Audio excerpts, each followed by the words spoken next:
ಎಲ್ಲರಿಗೂ ನಮಸ್ಕಾರ. ಇವತ್ತು ನಾವು ಮಾತಾಡೋಣ ಆ, ಪ್ರಯಾಣದ ಬಗ್ಗೆ. ಅಂದ್ರೆ ಇಂಗ್ಲಿಷ್ನಲ್ಲಿ ಓಡಾಡಬೇಕಾದ್ರೆ ದಾರಿ ಹೇಗೆ ಕೇಯೋದು, ಬೇರೆ ಬೇರೆ ಗಾಡಿಗಳ ಬಗ್ಗೆ ಹೇಗೆ ಮಾತಾಡೋದು ಅಂತ. ಹೌದು ನಮ್ಮತ್ರ ಒಂದಿಷ್ಟು ಕಲಿಯೋ ಮಟೀರಿಯಲ್ ಇದೆ, ಅದರಿಂದ ಮುಖ್ಯ ಪಾಯಿಂಟ್ಸ್ ನೋಡೋಣ. ಹೌದು ಅಂದ್ರೆ ಹೊರಗಡೆ ಹೋದಾಗ ಇಂಗ್ಲಿಷ್ನಲ್ಲಿ ಮಾತಾಡೋಕೆ ದಾರಿ ಕೇಳೋಕೆ ಸ್ವಲ್ಪ ಹಿಂಜರಿಕೆ ಇರುತ್ತೆ ಕೆಲವರಿಗೆ. ಆದ್ರೆ ಕೆಲವು ಸಿಂಪಲ್ ಪದಗಳು ವಾಕ್ಯಗಳು ಗೊತ್ತಿದ್ರೆ ಸಾಕು, ತುಂಬಾ ಸುಲಭ ಆಗತ್ತೆ. ಈ ಮೆಟೀರಿಯಲ್ ಅದಕ್ಕೆ ಹೆಲ್ಪ್ ಮಾಡುತ್ತೆ ಅನ್ಸುತ್ತೆ. ಸರಿ, ಹಾಗಾದ್ರೆ ಇದರ ಬಗ್ಗೆ ಸ್ವಲ್ಪ ಆಳವಾಗಿ ನೋಡೋಣವಾ? ಖಂಡಿತ. ಮೊದಲಿಗೆ ಓಡಾಡೋಕೆ ಬಳಸೋ ಗಾಡಿಗಳು ಅಂದ್ರೆ ಸಾರಿಗೆ ವಿಧಾನಗಳು, ಅದರ ಹೆಸರುಗಳನ್ನ ನೋಡೋಣ. ಓಕೆ. ಇವು ಹೆಚ್ಚಾಗಿ ಗೊತ್ತಿರೋದೆ, ಆದ್ರೂ ಒಮ್ಮೆ ನೆನಪು ಮಾಡ್ಕೊಳ್ಳೋಣ. ಹೌದು ಹೌದು ಕಾಮನ್ ಆಗಿ ಬಸ್, ಬಾಸ್, ಟ್ರೈನ್, ಕಾರ್. ನಮ್ ಕಡೆ ಆಟೋ ರಿಕ್ಷಾ ಅಂತೂ ಇದ್ದೇ ಇದೆ. ದೊಡ್ಡ ಸಿಟಿಗಳಲ್ಲಾದ್ರೆ ಟ್ಯಾಕ್ಸಿ ಅಥವಾ ಕ್ಯಾಬ್. ಹೌದು. ಮೆಟ್ರೋ ಸಹ. ಹೌದು. ಕೆಲವೊಮ್ಮೆ ಮೋಟಾರ್ ಸೈಕಲ್ ಅಥವಾ ಬೈಕ್. ಬೈಕ್. ದೂರ ಹೋಗ್ಬೇಕಾದ್ರೆ ವಿಮಾನ, ಫ್ಲೈಟ್. ಇವು ಬೇಸಿಕ್ ಪದಗಳು. ಕರೆಕ್ಟ್. ನಾನು ಆಫೀಸ್ಗೆ ಬಸ್ಸಲ್ಲಿ ಹೋಗ್ತೀನಿ ಅಂದ್ರೆ I go to work by bus. Simple. ಹೌದು. ಸರಿ, ಈಗ ಯಾವ ಗಾಡೀಲಿ ಹೋಗ್ತೀವಿ ಅಂತ ಗೊತ್ತಾಯ್ತು. ಆದ್ರೆ ಎಲ್ಲಿಗೆ ಹೋಗ್ಬೇಕು, ದಾರಿ ಹೇಗೆ ಹೇಳೋದು ಅಥವಾ ಕೇಳೋದು, ಅದು ಮುಖ್ಯ ಅಲ್ವಾ? ಸೊ ದಿಕ್ಕುಗಳ ಬಗ್ಗೆ ಸ್ವಲ್ಪ ಮಾತಾಡೋಣ. ಖಂಡಿತ. ಡಿರೆಕ್ಷನ್ಸ್ ತುಂಬಾ ಮುಖ್ಯ. ದಾರಿ ಹೇಳಕ್ಕೆ ಕೆಲವು ಪದಗಳು ಬೇಕೇ ಬೇಕು. ಅಂದ್ರೆ ಎಡ, ಲೆಫ್ಟ್, ಬಲ, ರೈಟ್, ನೇರವಾಗಿ, ಸ್ಟ್ರೇಟ್. Left, right, straight. ಹೌದು. ಆಮೇಲೆ ಒಂದು ಜಾಗ ಎಲ್ಲಿದೆ ಅಂತ ಸರಿಯಾಗಿ ಹೇಳಕ್ಕೆ ಮುಂದೆ, ಇನ್ ಫ್ರಂಟ್ ಆಫ್, ಹಿಂದೆ, ಬಿಹೈಂಡ್, ಪಕ್ಕದಲ್ಲಿ, ನೆಕ್ಸ್ಟ್ ಟು. ಪಕ್ಕದಲ್ಲಿ, ಓಕೆ. ಹತ್ತಿರ, ನಿಯರ್, ದೂರ, ಫಾರ್, ಎದುರಿಗೆ, ಆಪೋಸಿಟ್, ಆಮೇಲೆ ಮೂಲೆಯಲ್ಲಿ, ಕಾರ್ನರ್. ಈ ತರಹದ ಪದಗಳು ಗೊತ್ತಿರ್ಬೇಕು. ಹೌದು.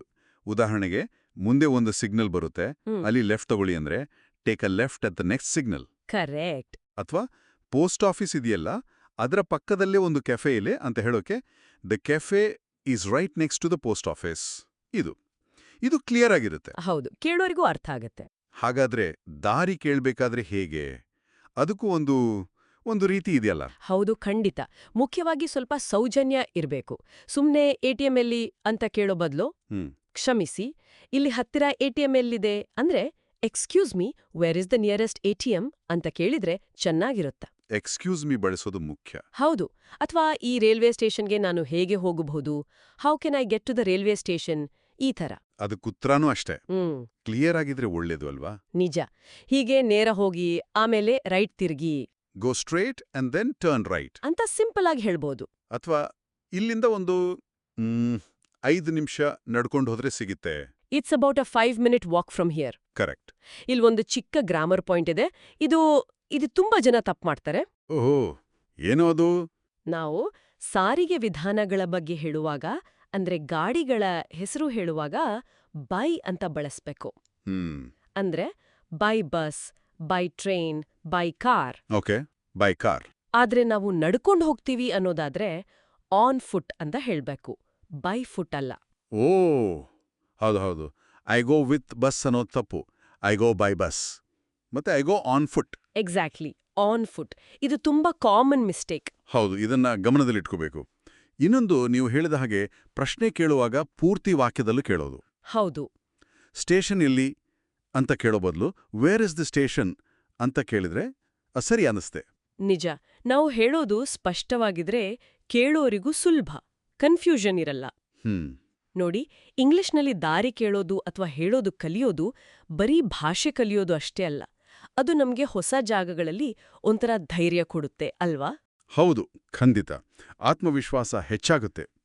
ಸೊ ಒಟ್ಟಾರೆಯಾಗಿ ನೋಡೋದಾದ್ರೆ ಈ ನಮ್ಮ ಚರ್ಚೆಯಿಂದ ನಮಗೆ ಸಿಗೋ ಮುಖ್ಯ ಪಾಠಗಳು ಅಂದ್ರೆ ಓಡಾಟಕ್ಕೆ ಬೇಕಾದ ಪದಗಳು, ದಿಕ್ಕುಗಳನ್ನು ಸೂಚಿಸೋ ಪದಗಳು, ಮತ್ತೆ ಸೌಜನ್ಯದಿಂದ ದಾರಿ ಕೇಳೋದು ಹೇಗೆ, ಹೇಳೋದು ಹೇಗೆ ಅನ್ನೋದು, ಮತ್ತು ಆ ಬೈ ಮತ್ತು ಆನ್ ಫುಟ್ ತರಹದ ಪದಗಳನ್ನ ಸರಿಯಾಗಿ ಬಳಸೋದು. ಕರೆಕ್ಟ್.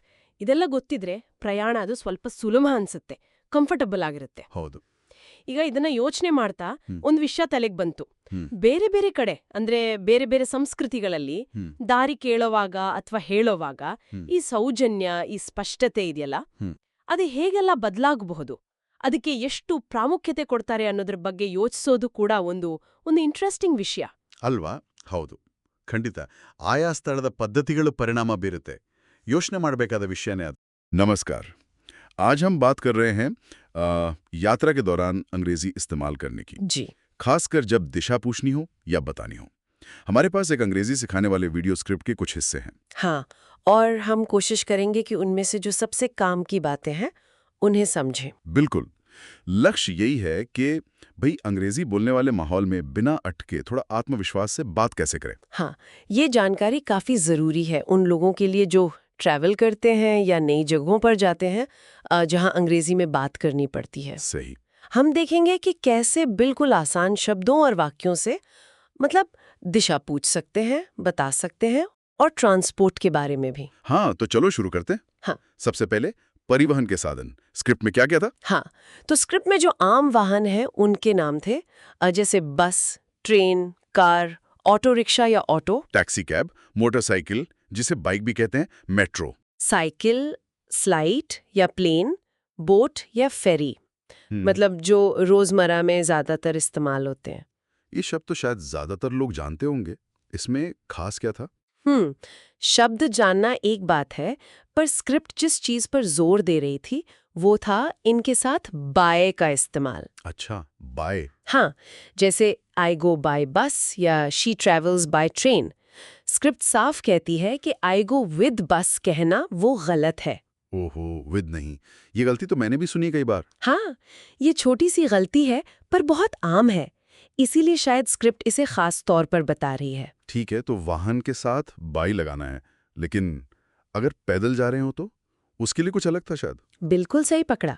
पैदल के लिए बाय फुट नहीं कहते। अच्छा, उसके लिए कहते हैं ऑन फुट, जैसे I go to school on foot. On foot. हाँ, ये एक छोटा सा एक्सेप्शन है, मतलब अपवाद है, इसे याद रखना चाहिए। ठीक है, तो ये तो हो गए वाहन और उनके साथ बाय या ऑन फुट का नियम। अब आते हैं असल मुद्दे पर, दिशा बताने वाले शब्द। जी। लेफ्ट, राइट, स्ट्रेट, ये तो सबको पता है। स्क्रिप्ट में और कौन सी जरूरी शब्द थे? इनके अलावा स्क्रिप्ट में थे सामने के लिए इन फ्रंट ऑफ, पीछे के लिए बिहाइंड, बगल में नेक्स्ट टू, पास के लिए नियर, दूर फार, विपरीत मतलब ऑपोजिट। हाँ, और कॉर्नर पर कॉर्नर या फिर ट्रैफिक सिग्नल के लिए सिग्नल। ये लोकेशन समझाने में बहुत मदद करते हैं। सही, पर सिर्फ शब्द जानने से तो मतलब काम नहीं चलेगा ना। इन्हें इस्तेमाल कैसे करना है? सही बात है। स्क्रिप्ट का जो निचोड़ है वो यही है कि इन शब्दों को जोड़कर छोटे साफ वाक्य बनाइए। अच्छा। जैसे turn left at the signal, मतलब सिग्नल से बाएं मुड़ें, या the bank is next to the hospital, bank hospital के बगल में है। लंबी चौड़ी कहानी नहीं, बिल्कुल सीधा निर्देश। समझ गया, मतलब कम शब्दों में साफ बात। और अगर हमें किसी से रास्ता पूछना हो, अक्सर थोड़ी ये हिचक होती है, खासकर अगर अंग्रेजी में पूछना पड़े। हाँ, होती है। तो स्क्रिप्ट कुछ बहुत ही आसान और पोलाइट, मतलब विनम्र तरीके बताती है। जैसे excuse me, where is the nearest ATM, या how can I get to the railway station, या मान लीजिए बस स्टॉप पूछना है तो which way to the bus stop. Excuse me लगाना जरूरी है ना? हाँ, वो एक अच्छी शुरुआत है। और सवाल बिल्कुल सीधा और क्लियर, मतलब बिना किसी तामझाम के सीधे मुद्दे की बात। और जवाब देने के लिए भी यही तरीका? हाँ बिल्कुल, जवाब देते समय भी यही बात लागू होती है, सिंपल और सटीक, जैसे स्क्रिप्ट के रोल प्ले में था। हाँ, एक रोल प्ले भी था उसमें। उसमें जैसे जवाब था go straight and then turn left, सीधे जाओ और फिर बाएं मुड़ो, या it's about 5 minutes from here, यहाँ से लगभग 5 मिनट की दूरी पर है। या फिर साधन बता सकते हैं, जैसे you can take an auto, आप ऑटो ले सकते हैं। छोटा और क्लियर। स्क्रिप्ट में कुछ आम गलतियों का भी जिक्र था, है ना? एक तो विथ वाली हो गई, बाय की जगह। हाँ, वो थी। और दूसरी एक और आम गलती है अधूरे सवाल पूछना। अधूरे सवाल मतलब? जैसे कई लोग सिर्फ पूछ लेते हैं वेयर स्टेशन या बस स्टॉप। हाँ, होता है ऐसा। तो इसके बजाय पूरा वाक्य पूछना बेहतर है, जैसे where is the station or how can I get to the bus stop. पूरा वाक्य ज्यादा क्लियर होता है। सही बात है, सुनने वाले को भी आसानी होती है। ये छोटी छोटी बातें ही शायद कॉन्फिडेंस देती हैं। अच्छा, स्क्रिप्ट में कुछ और भी ऐसे काम के फ्रेज थे क्या? जी हाँ, कुछ और प्रैक्टिकल चीजें थी, जैसे किराया पूछना हो तो how much is the fair. ये तो जरूरी है। या बस या ट्रेन में सीट खाली है या नहीं ये पूछना हो तो इज दिस सीट टेकन। अच्छा, या अगली ट्रेन या बस कब आएगी, when will the next train come? या व्हेन विल द नेक्स्ट बस अराइव। ये रोजमर्रा की यात्रा में बहुत काम आते हैं। हाँ, ये तो बहुत ही उपयोगी है। तो कुल मिलाकर इस स्क्रिप्ट से जो मुख्य बातें हमने निकाली, वो हैं ट्रांसपोर्ट और दिशाओं के लिए जरूरी शब्द, जी। दिशा पूछने और बताने के लिए सरल वाक्य, बाय और ऑन फुट का सही इस्तेमाल। और वो आम गलतियां, जैसे अधूरे वाक्य ना बोलना या विद की जगह बाय का ध्यान रखना। बिल्कुल, इनसे बचने पर ध्यान देना। हाँ, ये जो बेसिक चीजें हैं, यही अंग्रेजी में यात्रा करते समय आत्मविश्वास से बात करने की नींव रखती हैं। सही कहा। या एक बात सोचने वाली है वैसे, भाषा तो ठीक है, अंग्रेजी सीख ली, पर क्या अलग-अलग कल्चर्स में, मतलब संस्कृतियों में, किसी अजनबी से मदद या दिशा पूछने के तौर तरीकों में भी कोई फर्क होता है? ये दिलचस्प सवाल है। मतलब भाषा एक होते हुए भी बात करने का अंदाज अलग हो सकता है। हो सकता है, ये भी एक पहलू है जिसके बारे में शायद आगे और जानना चाहिए। Welcome, welcome, welcome to the deep dive. It is absolutely fantastic to have you with us today. Get ready to embark on a linguistic journey. It's not just about learning words, you know. It's about truly mastering the art of getting around confidently, clearly, and without that hesitation. Today, we're diving deep. We're pulling back the layers on the essential English you need for travel, transportation, and directions. Just think about your daily life for a second. Whether you're navigating your commute, maybe planning a weekend getaway, or even just trying to find that great cafe around the corner. These are interactions we have almost every single day, right? So our goal, our practical goal for this deep dive is super clear. We want to equip you, give you the phrases, the structures, the confidence, so you never ever feel lost or unsure again when you're on the move in an English-speaking place. So yeah, let's buckle up. It's going to be a really insightful exploration. And that's precisely it. That's the core objective, really. Our source material for this, well, it's this remarkably comprehensive guide, a real treasure trove of practical phrases and patterns, you know. So our mission, our job here, is to pull out the simplest but also the most powerful phrases, those reliable sentence patterns, those little insights that will genuinely empower you. We want you to move beyond just passive understanding, like reading it in a book, into truly confident, real-world application, putting it to use. What's really striking, actually, from the sources is how these seemingly small, like unassuming phrases can and unlock just vast possibilities for communication, for autonomy. Especially when you're navigating new places or just going about your day, it's all about making those interactions smooth, really efficient, and most importantly, successful, getting you where you need to go. All right, then, let's get started. Let's unpack this foundational vocabulary first. The actual vehicles, the modes of transport that physically get us from A to B. This is really where the journey starts, isn't it? Knowing what to call the thing you're about to get into or the one you're looking for. Our sources, they really highlight the most common ones you'll find pretty much anywhere. We're talking about the bus, obviously. Often bustling. The train. Could be local commuter, could be high-speed intercity, really efficient. Then your everyday car. Your own, maybe a rental. We also have the auto rickshaw, often just shortened to auto, super common in many parts of the world, especially Asia. And of course, the taxi, universally known but also called a cab. That's one of those dual terms we need to look at. For shorter trips, or maybe if you're feeling adventurous, the motorcycle, or often just called a bike. Navigating big cities. You've got the underground metro, subway, underground, tube, different names, same idea.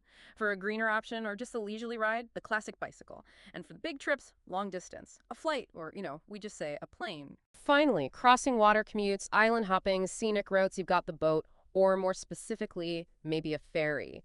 Now, something I found interesting in the source material, and it's about clarity for you, the learner, those dual terms, auto rickshaw auto, taxi cab, motorcycle bike. From a practical point of view, when might you use one over the other, like in different English-speaking places? Or are they basically interchangeable? Is there any subtle difference we should be aware of? That's a great question. And to put it in perspective, knowing these terms isn't just identifying the vehicle. Not really. It's fundamentally about making clear choices, communicating your needs precisely. Let's take those dual terms you mentioned, like auto versus auto rickshaw. Using auto, especially in places like India, it kind of signals familiarity. It's the common term, part of the local language. A bit like saying telly instead of television. It's just more casual, more everyday. And taxi versus cab. Honestly, for practical purposes, they're almost completely interchangeable. You'll hear both all the time in London, New York, Sydney, everywhere, really. So for you listening, feel free to use whichever feels more natural. Either is fine. Motorcycles may be a bit more formal or technical, but bike is way more common in casual chat, as long as the context makes it clear you don't mean a bicycle, obviously. And the practical implications of choosing each one are pretty significant. For instance, choosing a bus or a train usually means a more routine trip. Fixed route, generally cheaper, set schedules. You're sort of trading that door-to-door convenience for cost savings and a known path. Right. Predictable? Exactly. Whereas a taxi or a cab, that's all about convenience, speed, getting you right to the door. But usually costs more. It's what you choose when time's tight or you've got luggage or you just don't know the public transport system yet. Makes sense. And then think about the metro. That involves navigating stations, figuring out lines, maybe dealing with rush hour crowds. Oh, yeah, definitely. Whereas hopping in a cab, you might actually get some local insights from the driver if you strike up a conversation. So yeah, your choice of transport really influences the whole experience, including how you communicate. Let's dig into some sample sentences from the source. They're brilliant because they show how these terms fit into real life, what they subtly tell us. When you hear, I go to work by bus, what does that suggest? Routine, every day, probably saves money. Exactly. A daily commute, predictable. Now, compare that to, she took a flight to Delhi. Ah, that's different. A completed trip, much longer distance, planned, an event almost. Precisely. It's not just transport, it's significant. Then, we hired a cab from the airport. Okay, so that's about getting a specific service. Paying for convenience, probably after a flight. Ease is the priority there. You got it. And finally, they travel by train often. Frequency, maybe they prefer it. Comfort, scenery, efficiency for that road. Yes, all of those things. It shows a habit, a preference. So you see, even these simple sentences, they reveal a surprising amount about travel habits, choices, priorities. It's quite nuanced. Okay, so you've figured out your vehicle. Now you need to know where you're going. And crucially, how to describe it to someone else, or maybe understand when they describe it to you. This is where it gets really precise. The exact words that guide us through space. Our sources lay out the absolute core ones. Non-negotiable, really. Left, right, and street. Foundational building blocks, your navigation ABCs, but it doesn't stop there, does it? We need to describe location relative to other things. Prepositions, so words like in front of, behind, next to, also near, far, and opposite or across from. These let you pinpoint exactly where something is, not just the general direction. And then there are those key landmarks people use as anchors. Things like the corner of a street, a busy junction, a traffic signal. Those visual cues that make directions concrete, easier to follow. Which brings us to a really crucial point. Why are these simple words, prepositions, adverbs, why are they so critical for clarity when you're asking for directions, or maybe even more when you're giving them? Ambiguity, right. You don't want someone going the wrong way. Exactly. Imagine the chaos if you mix up in front of and behind. You'd send someone looking completely the wrong way. Precision is just paramount. And there are those subtle distinctions too, like opposite versus across from. Okay, what's the difference there? I've always wondered. Well, opposite usually implies directly facing something, often across a smaller space like a street. The cafe is opposite the bookshop. You can probably see it right there. Oh, direct line of sight. Yeah.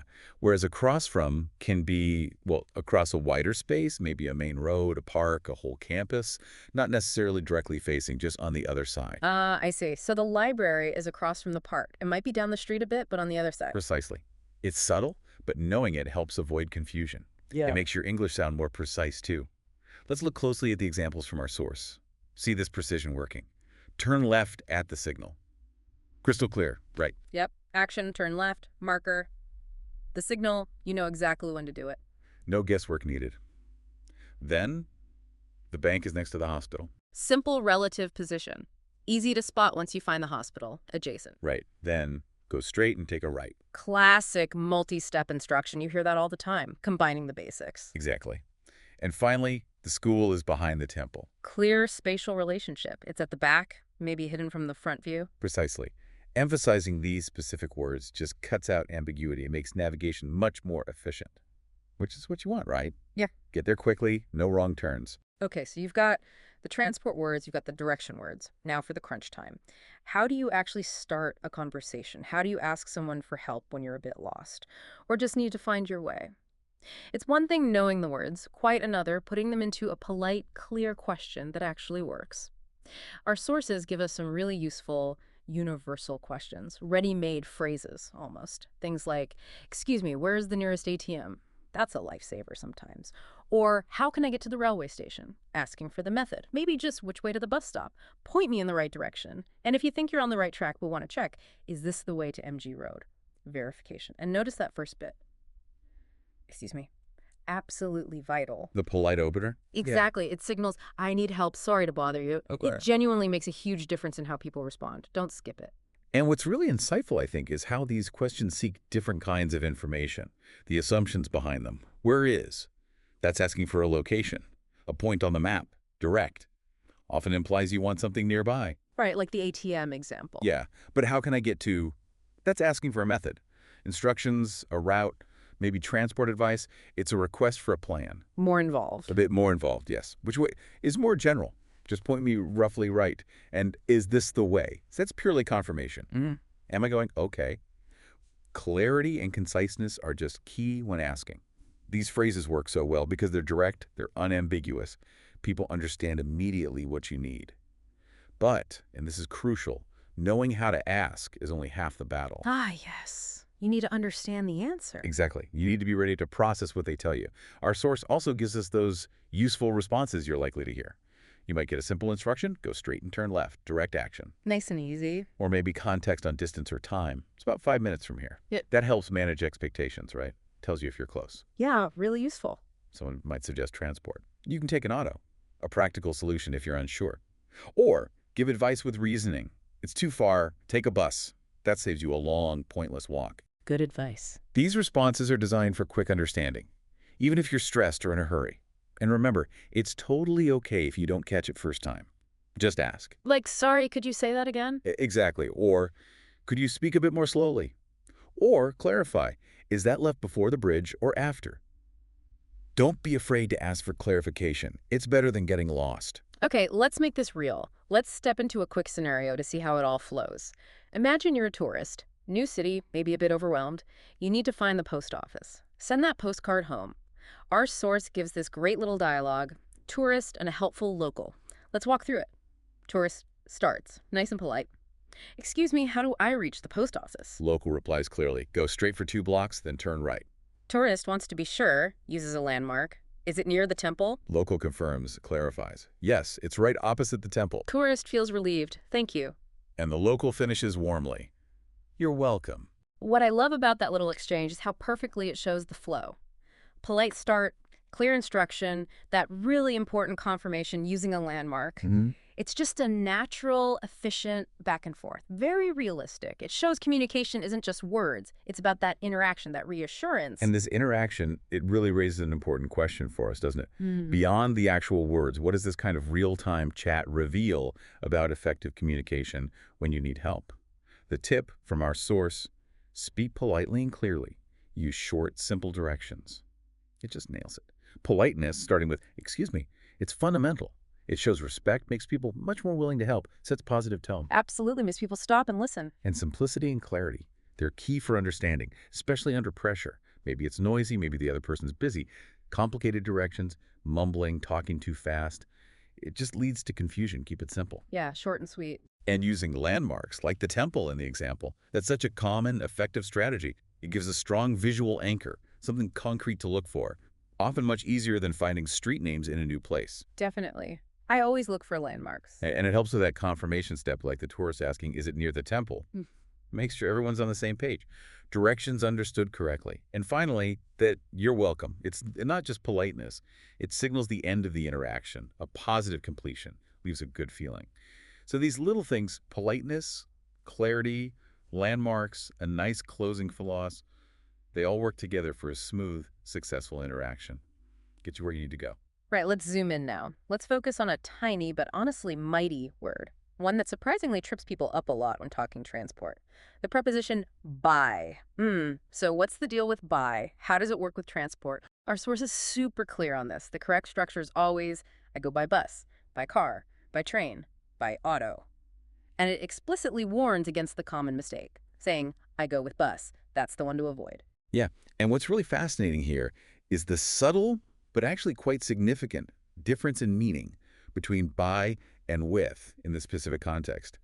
By clearly signifies the method, the means of transport. It answers the question how you travel. When you say by bus, The bus is the method, the instrument you're using. Okay, so by equals method. Exactly. Whereas with fundamentally implies accompaniment. Yeah. Traveling with someone, I go with my friend. Or with something, I travel with my suitcase. Right, traveling together. Precisely. So if you incorrectly say, I go with bus, it sounds like the bus is your travel buddy, like it's accompanying you on the trip. Uh-huh. Okay, yeah, that sounds weird. It does. It's not just a random grammar rule. It reflects how English thinks about means. It's the tool you employ. By captures that. With doesn't in this case. It's a small word, but it reveals a lot about the underlying logic. Let's nail this down with a few more examples from the source, just to really get it fixed in your mind. I travel by metro daily. Clear method for a routine commute. Yep, metro is the means. She goes to college by bike. Specifies her chosen vehicle. By bike, got it. We came here by car.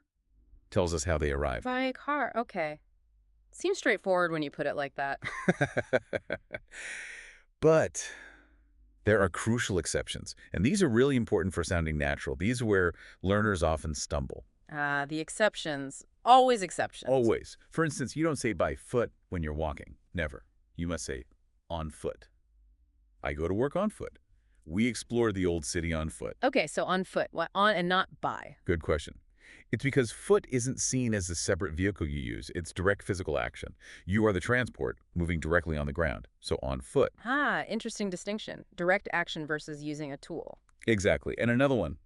While you usually travel by plane, you might also hear or say something broader like, they went to Chennai by air. By air? How's that different from by plane? By air refers to the general mode of travel, the fact you traveled through the air, the aerial route. It's less specific than by plane, which names the craft. It covers any kind of flight. I see. General mode versus specific vehicle. Precisely.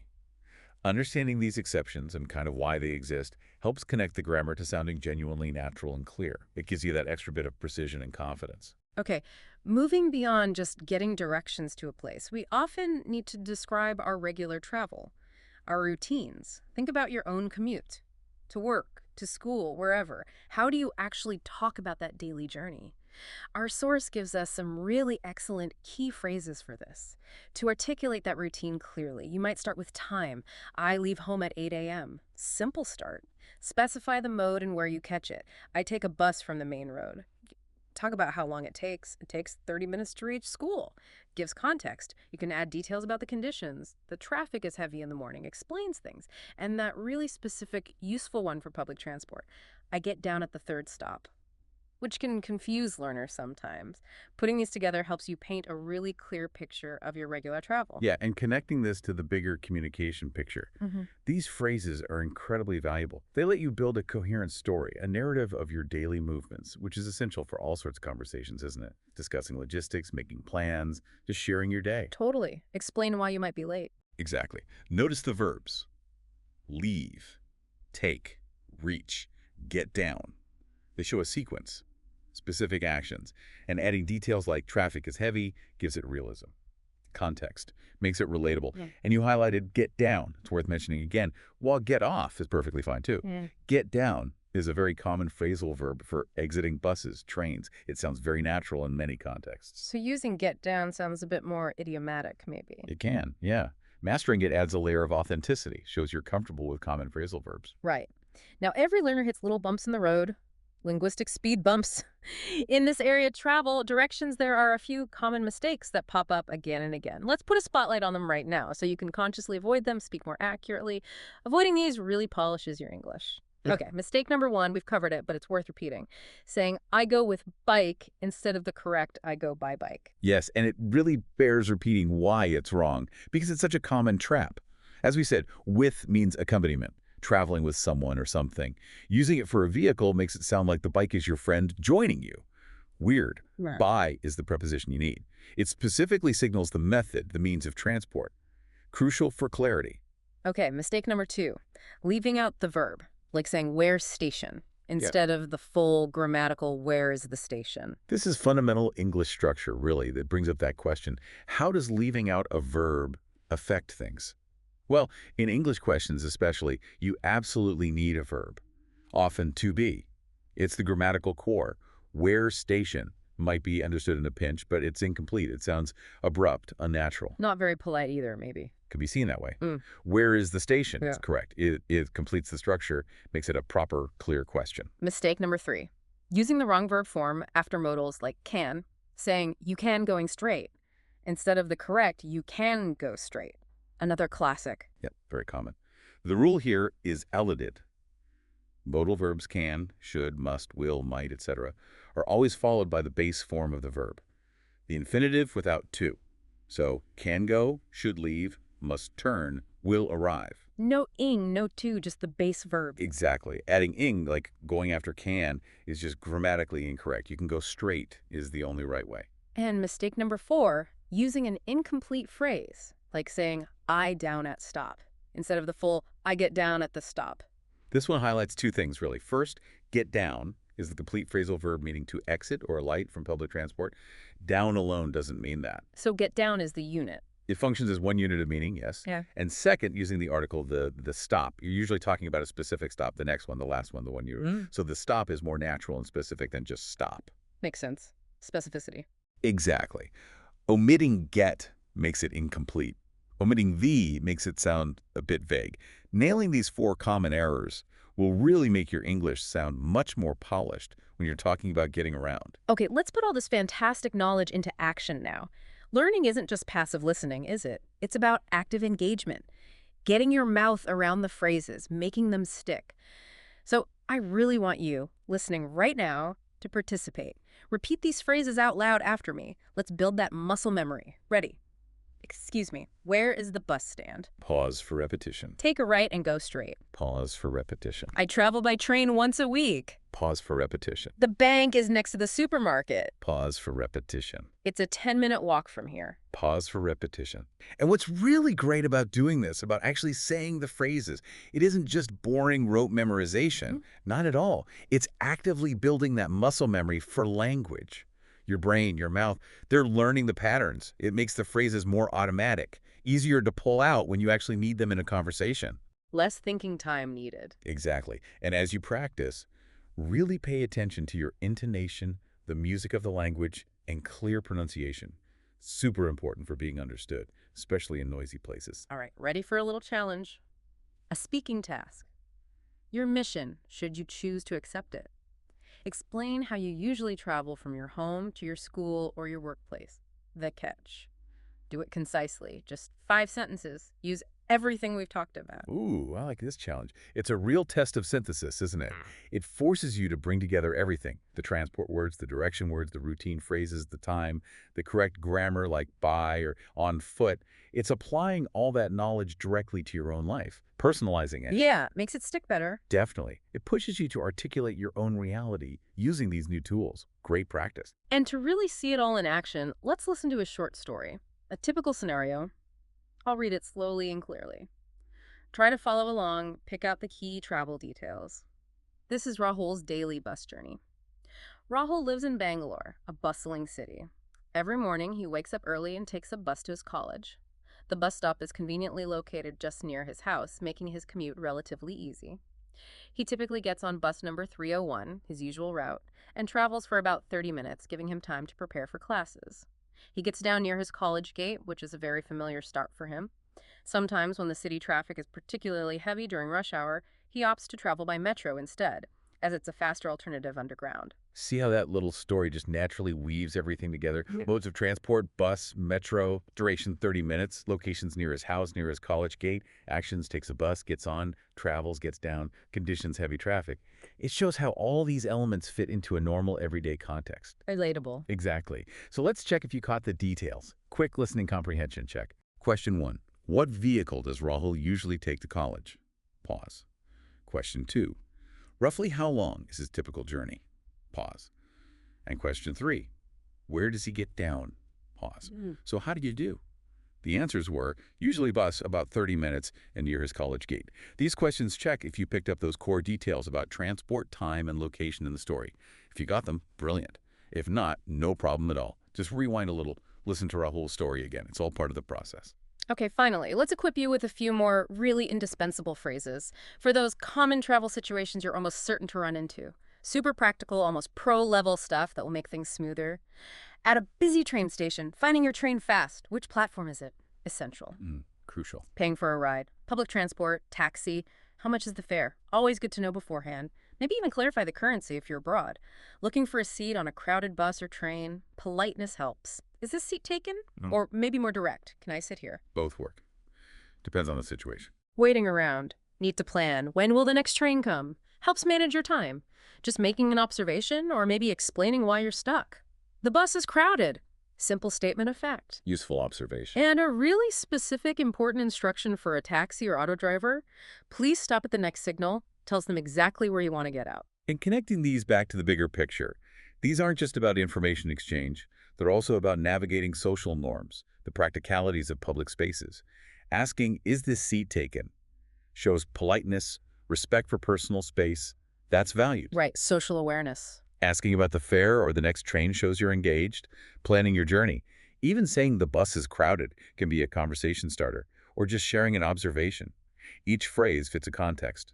Understanding that helps you use them effectively and appropriately, politely, ensures smoother interactions even when things are busy or unfamiliar, helps you fit in, manage things better. Wow, okay. What an incredible journey we've taken today, linguistically speaking. We really started with that solid foundation, transport vocabulary, then moved smoothly into the precise directional vocabulary. We learned how to confidently ask and give directions, sought an action in the role play. We did that crucial grammar deep dive on buy for transport, mastered narrating your journey, pinpointed those common mistakes to avoid. We got active with speaking practice, listened to Rahul's story, and finally armed you with those super useful phrases for everyday travel. Our mission to start was to build your confidence, make sure you never feel lost, and honestly, I really think now you're truly ready to travel anywhere with confidence, with clarity, all in English. Absolutely. But the learning, as always, doesn't stop here, does it? This knowledge is a fantastic base, a great toolkit. But real mastery, that feeling of it being second nature, that comes from practice, consistent application, integrating it. So we really encourage you to take on some of these homework tasks. They'll help embed all of this deep into your communication habits. First, maybe try drawing your daily travel route, work, school, wherever. Then write just 5 sentences about it, deliberately using today's vocabulary and structures. Good idea. Makes it personal. Second, record a quick voice note. Give simple directions to your own house as if talking to someone. Practice giving those clear instructions. Third, challenge yourself. Learn 10 new travel words we didn't cover today, then use them in your own sentences. Keep expanding. Always more to learn. And finally, try this. Ask a family member or friend how they usually travel. Listen carefully. Then, try repeating it back to them, summarizing their routine in English, using the phrases we learned. It really poses that important question for you, the listener. How will you personally take these tools, these insights, and weave them into your own daily communication? How will you make them truly yours? That is genuinely excellent advice. Practice is where the magic happens, isn't it? So as you step out tomorrow, maybe for your usual commute or maybe planning a bigger adventure, just consider how every journey, even the smallest one, is a chance, an opportunity to speak, to learn, and, to connect. And speaking of connections in daily life, our next deep dive, we're tackling the exciting world of shopping in English, online, offline, asking prices, comparing things, making smart choices, getting ready to fill those shopping carts with confidence. So look forward to that. Until then, keep moving forward, keep exploring, and most importantly, keep speaking.